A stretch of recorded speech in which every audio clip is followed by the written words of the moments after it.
Well, here we are again, LCR. Last night I was at Newport Beach City Council giving the invocation. They gave me these Newport Beach City coasters. Only 3 more prayers and I'll have enough for everyone in my family.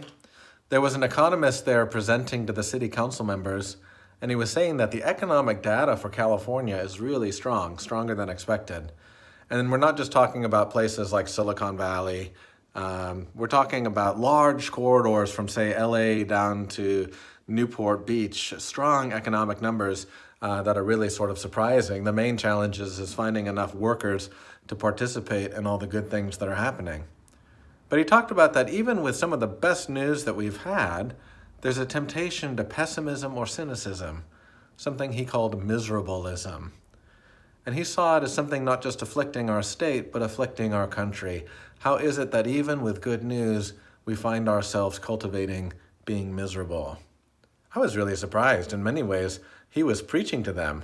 And so my prayer was just a little punctuation mark on the little sermon he gave about economic data. It's a reminder that when we feel unsettled, or when we see divisions that are amplified across the nation, that we too can be cynical or pessimistic about the present or the future. And that one of the ways God gifts us through those moments is through the Holy Spirit and the joy that the Spirit brings. And so that's my prayer for the church. We're uniquely situated to be ambassadors of God's joy in a world that's tempted to miserabilism. We wanted to thank everyone who's helping out with Family Promise this week in Fountain Valley.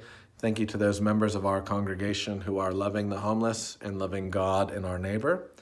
Check out our Facebook page and see some of the pictures put up from last weekend's middle school camp, and you'll see some of the kids who were shaped in their faith up in Luther Glen. We'll look forward to seeing you on Sunday.